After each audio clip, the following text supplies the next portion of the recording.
That's disgusting. No, Josh, don't leave me. You make me sick.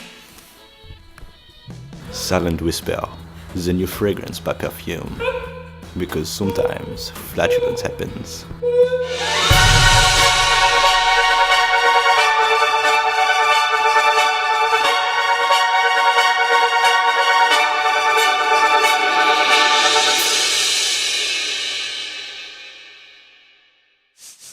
Not Super Mario or Shovel Knight, Super Chibi Knight is a wacky and colourful action RPG with enemies that look suspiciously like evil mutant angry birds. The only thing cuter than the game is that it was a collaboration between a dev and his 8-year-old daughter. A sequel to 10 Million that takes the core experience and makes it more complete. Graphics, animation and music all get a boost and it feels more like an adventure than a game per se.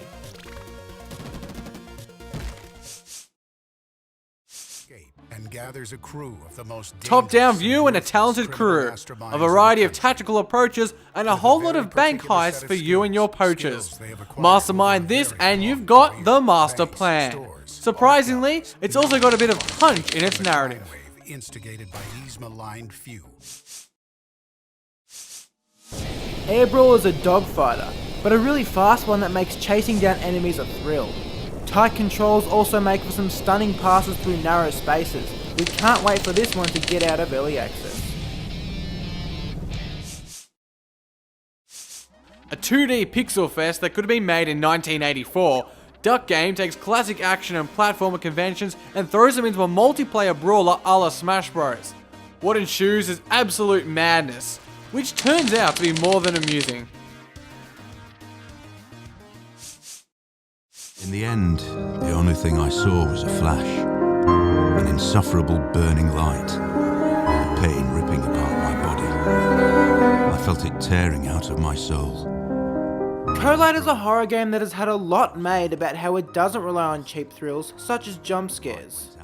But since it's still a scary game, how exactly does it frighten players? Well, it tries to build up tension. Thanks to some top-notch graphics, the rush and iciness looks beautiful, especially when lit up at night.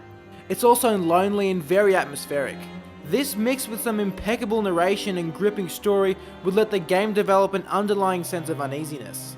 Instead, the story is often cheesy and silly, and falls short of its promise. It's also a shame because it just zaps any intrigue of the game's mystery. With gameplay consisting of pseudo-exploration a la Dear Esther, the game is ultimately left a little bare. Collide is still a valiant and pretty effort, but could have been transfixing with a better story. 20, 15, 14, 9, 7. Tonight you die. Well, hopefully you don't die, but it is the name of this game. It's a very short game, and you don't really do much. You try and figure out what's going on and simply react. At the start you're told, tonight you die, and after that you walk forward under the light of the street lamps. But you never get any further. The city is filled with the same scene with the same lonely lamp. There's a crackling ambience, but it soon grows into a howl. You can hear the malice within it. The drones and howls grow louder and their beats quicken. You remember you are going to die tonight. You're in danger. You look around and see nothing. It must be behind you.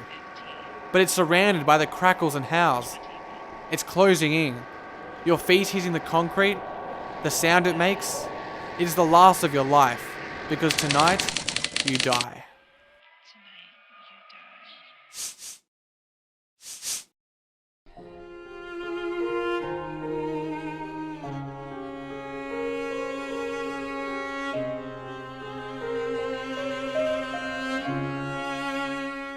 It's almost unreal to think that Homesick was made by just one person, for there is so much detail in the game. In every one of the ashen environments, every aspect of every chair, tile and wall has been given generous attention and whittled out precisely. The story told subtly through exploration functions because of many carefully placed notes and pictures. It is a remarkable feat accomplished by Barrett Meeker, but perhaps the level of detail is the result of having one focused and united mind work on the game. Meeker has stated that Dear Esther was an inspiration, not to mention Homesick also reminds of similar titles such as Gone Home and Ethan Carter. In comparison to Esther, there is more engagement with puzzles and a clearer story. Another nice touch is how you play out your dreams in a surreal version of the house with an axe in hand. Ultimately, like the earlier comparisons, Homesick works because it has the potential to create an emotional reaction in its players.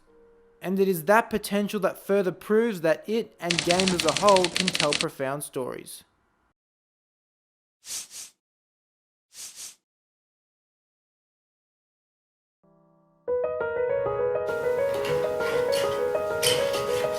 This is the third day running you've called me in.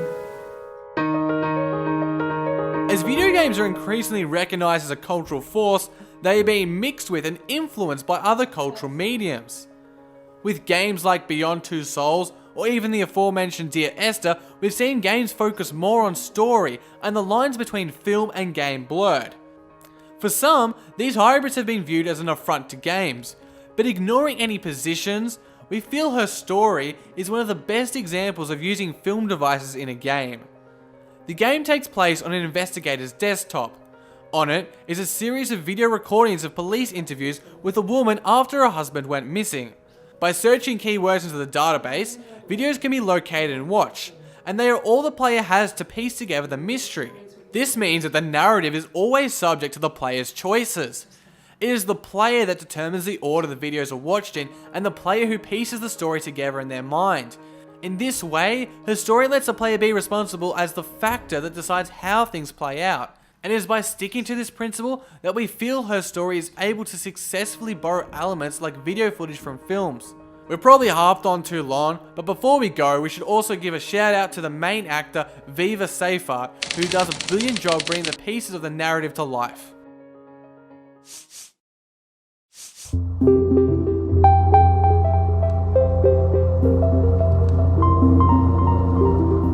You've probably never heard of it, but our number one game for the month is Dolly.